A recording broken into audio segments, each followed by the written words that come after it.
Saudari dan saudara terkasih, minggu pertama setelah Pentakosta, gereja merayakan Hari Raya Tritunggal Maha Kudus.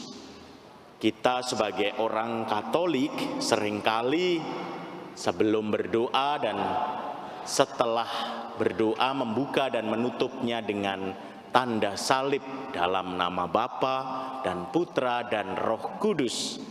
Dan juga saat kita dibaptis, bagi yang sudah dibaptis, imam mengatakan, "Aku membaptismu dalam nama Bapa dan Putra dan Roh Kudus." Dan disitulah keselamatan hadir. Maka nanti bagi orang tua yang mendambakan anak, baptisan bayi membawa serta keselamatan. Jangan dilupakan, jangan menunggu-nunggu nanti. Kita tidak tahu. Tuhan kalau menghendaki sesuatu yang lain, kita juga tidak tahu. Tetapi kalau sudah dibaptis, jaminan keselamatan ada.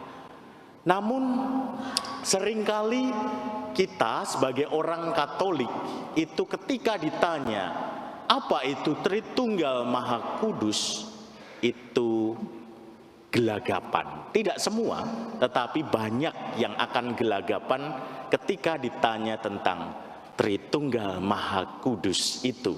Apakah itu 3 Tuhan atau bagaimana? Saudari dan saudara terkasih, pertama-tama kita bisa berangkat dari apa yang bukan pemahaman gereja tentang Tritunggal Maha Kudus. Tritunggal Maha Kudus bukanlah triteisme, bukanlah percaya pada 3 Tuhan, bukan itu. Maka kalau ada saudari dan saudara yang bertanya tentang apakah percaya pada 3 Tuhan, jawabannya jelas, tidak. Kita percaya pada 1 Tuhan dalam kodratnya atau monoteisme. Tritunggal Maha Kudus juga bukanlah modalisme. Modalisme itu begini, percaya pada Allah yang satu tetapi caranya tampil itu berbeda. Misalnya, sebutan Allah Bapa itu hanya untuk Allah yang mencipta dalam perjanjian lama.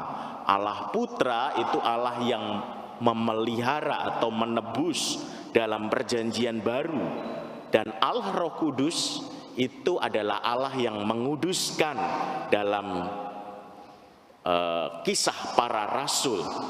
Hal ini juga ditolak oleh gereja karena terlalu menekankan sebuah kesatuan tetapi tidak membedakan hubungan pribadi itu. Nah, semakin bingung.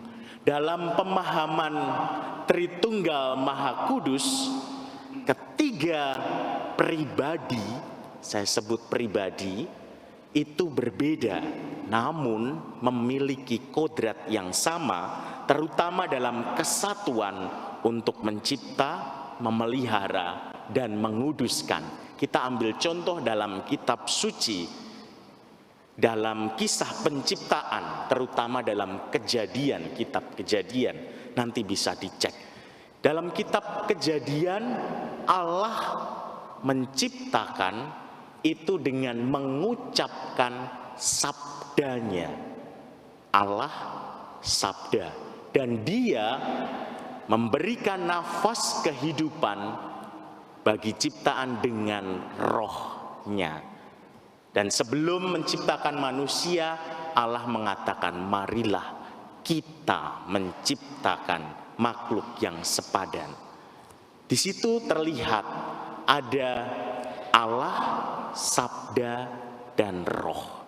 Dan gerak itu ada di dalam gerak penebusan maupun pengudusan juga. Maka pemahaman Tritunggal Maha Kudus di sini tidak bisa dilihat dari konsep matematis, hanya cara berpikir logis manusiawi, tetapi ini adalah cara berefleksi tentang siapa Allah dan bagaimana Allah yang satu itu hadir bagi ciptaan. Singkatnya, Tritunggal Maha Kudus ingin mengatakan tentang persekutuan kasih. Seperti halnya dalam bacaan Injil hari ini, karena begitu besar kasihnya bagi manusia, ia mengosongkan dirinya dan menjadi sama seperti manusia, kecuali dalam hal dosa. Mengapa menjadi manusia? Karena yang ingin diajak ngobrol, diajak berkomunikasi itu manusia, bukan yang lain.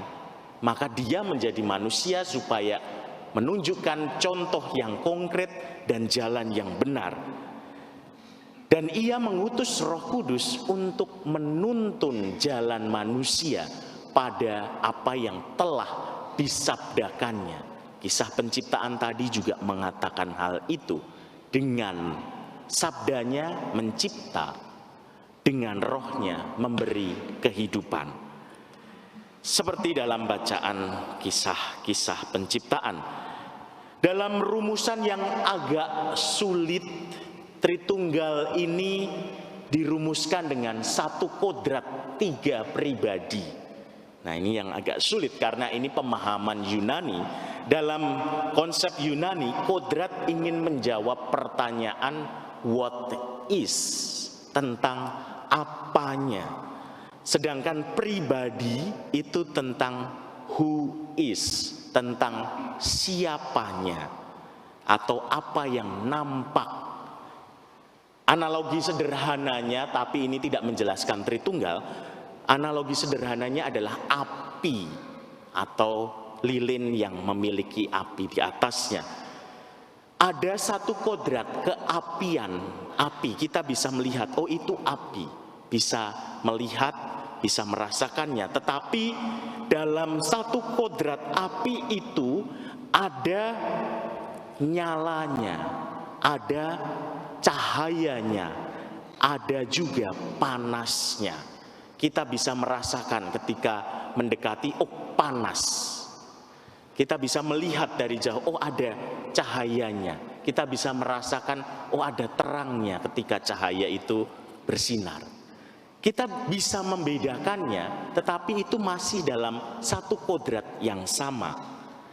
Walaupun simpel dan belum menjelaskan tentang misteri Tritunggal, tetapi ini bisa menjadi analogi untuk memahami konsep kodrat dan pribadi itu sendiri. Dengan pemahaman Tritunggal ini, gereja sebenarnya ingin menjelaskan secara nyata bahwa kasih yang satu itu tak berkesudahan dan terus hadir dalam perjalanan hidup manusia, dan umat pun diajak untuk terlibat dalam persekutuan kasih itu. Inilah peran gereja kemudian sebagai sakramen kehidupan, tanda nyata kehadiran Allah bagi kehidupan ciptaan. Maka kemarin saya ketika menyiapkan homili ini merenung-renungkan juga pengalaman konkret apa sebagai perwujudan kasih ini.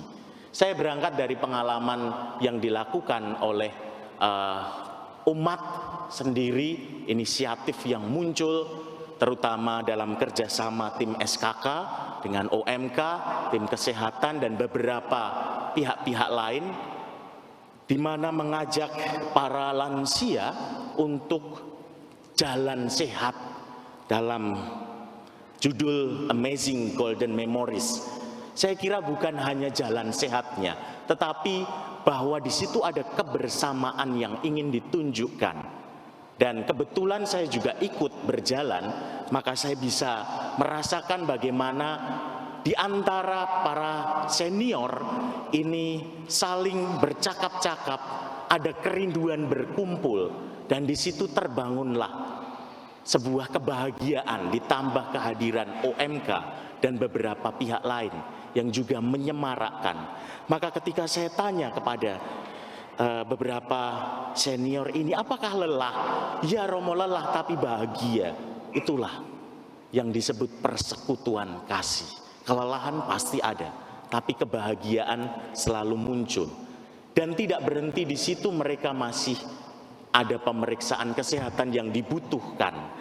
Dan juga ada talk show untuk mengetahui apa yang perlu dilakukan setelahnya. Saya kira bentuk-bentuk inilah bentuk-bentuk persekutuan. Dan siang harinya ada juga pertemuan dengan Rasul Awam. Saya kira ini juga baik. Rasul Awam itu siapa? Kita semua yang telah dibaptis dan diutus untuk bekerja di tengah masyarakat. Inilah wajah gereja. Maka bisa pejabat publik, dokter, guru, YouTuber, influencer, dan lain-lain. Dan kita semua yang telah dibaptis. Dan dalam sharing saya mendengarkan bagaimana kasih itu hadir bagi seorang suster perawat yang harus berhadapan dengan orang yang ada dalam situasi terminal, dalam situasi antara hidup dan mati. Dan bagaimana beliau merefleksikan tentang pemeliharaan kehidupan menjadi yang utama. Dan bukan hanya untuk dirinya, dia mengajak yang lain untuk memberikan perhatian lebih pada kehidupan.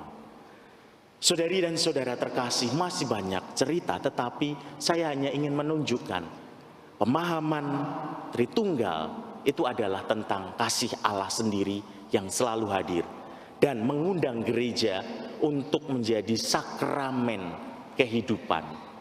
Kita, siapapun kita, memiliki tugas untuk memelihara itu pula. Maka mari kita mohon rahmat dari Allah, memberi perhatian pada hal-hal yang sederhana, terutama bagi orang-orang di sekitar kita, sebagai perwujudan Tritunggal Maha Kudus.